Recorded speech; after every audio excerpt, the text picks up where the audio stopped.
This is the morning of the 3rd of August. Article put up by Fox, written by Stephanie Nolasco, Nolasco, published on the 3rd. Title: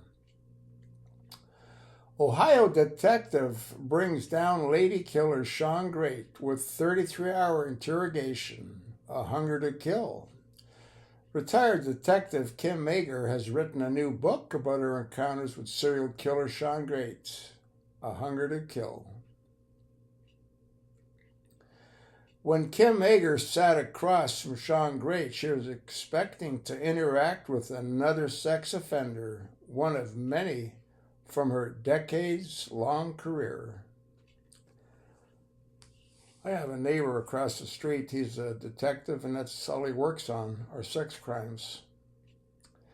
Mager, a 30-year veteran of the Ashland City Police Department in Ohio, had no idea she was face-to-face with a serial killer. She interrogated him for 33 hours over 8 days. When I first started speaking to him, I didn't find his personality to be that far off from other sex offenders, and I've interviewed many sex offenders.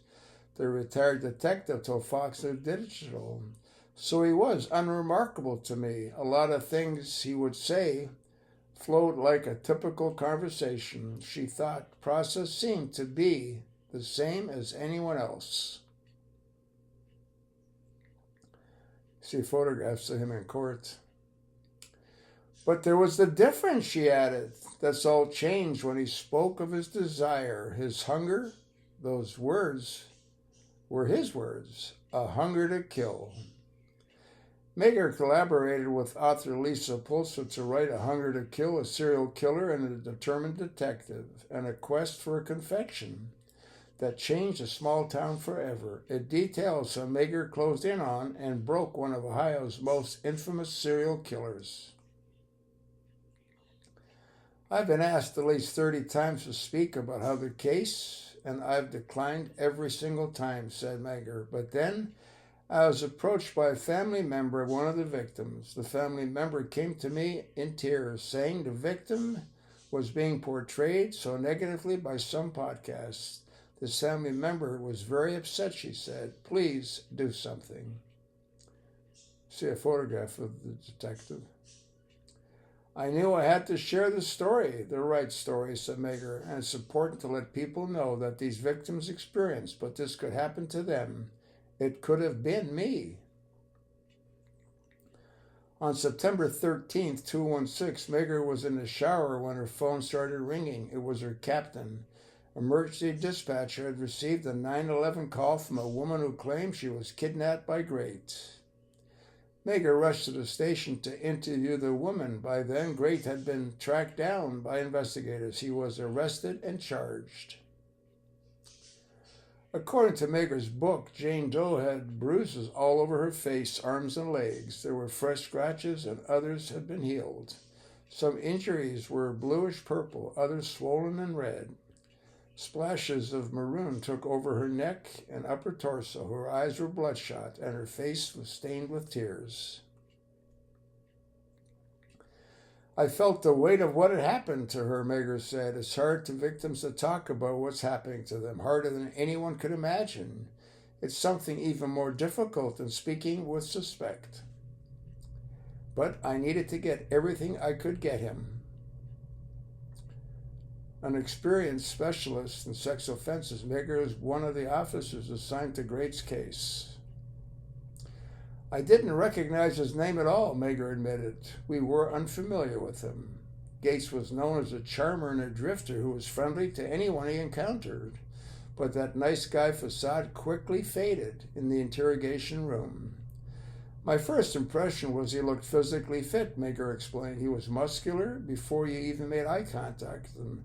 The first thing you noticed was his physique. He also looked like he hadn't showered. When we finally made eye contact, you instantly noticed his blue eyes, these piercing blue eyes, she said. J.D. Vance has piercing blue eyes as well that he highlights with mascara or eyeliner. The guy's sick.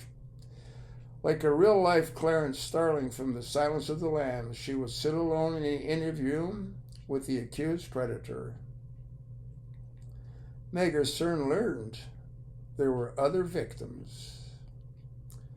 He's opportunist, she explained. If the opportunity is there, he seizes it. Looking at these victims, you might see who they took similar, and then you see someone who's completely different. You have one who's leading a life of faith, who has more faith in God than almost anyone I know, she continued. Someone who would never have a man's phone number on her phone book because she's so sound in her beliefs. And then you have another who sold her body at times. These women all had different lifestyles. There's no one victim type other than the opportunity that was there, whether it came to him or he created that opportunity.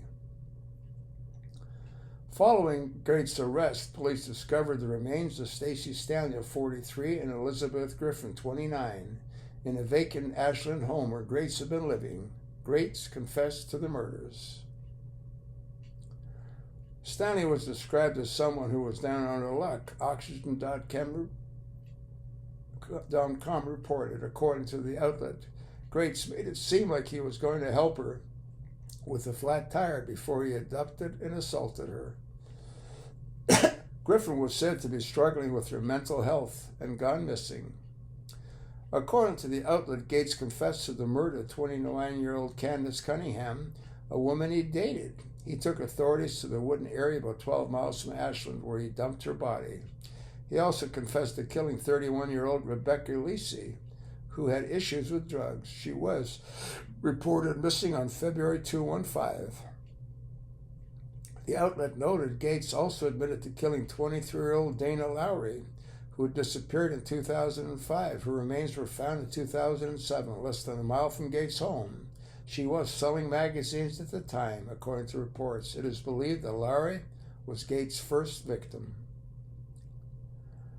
You want to read the rest of the article, but this guy's obviously very sick. And he needs to be put to sleep. Have a look at it, folks.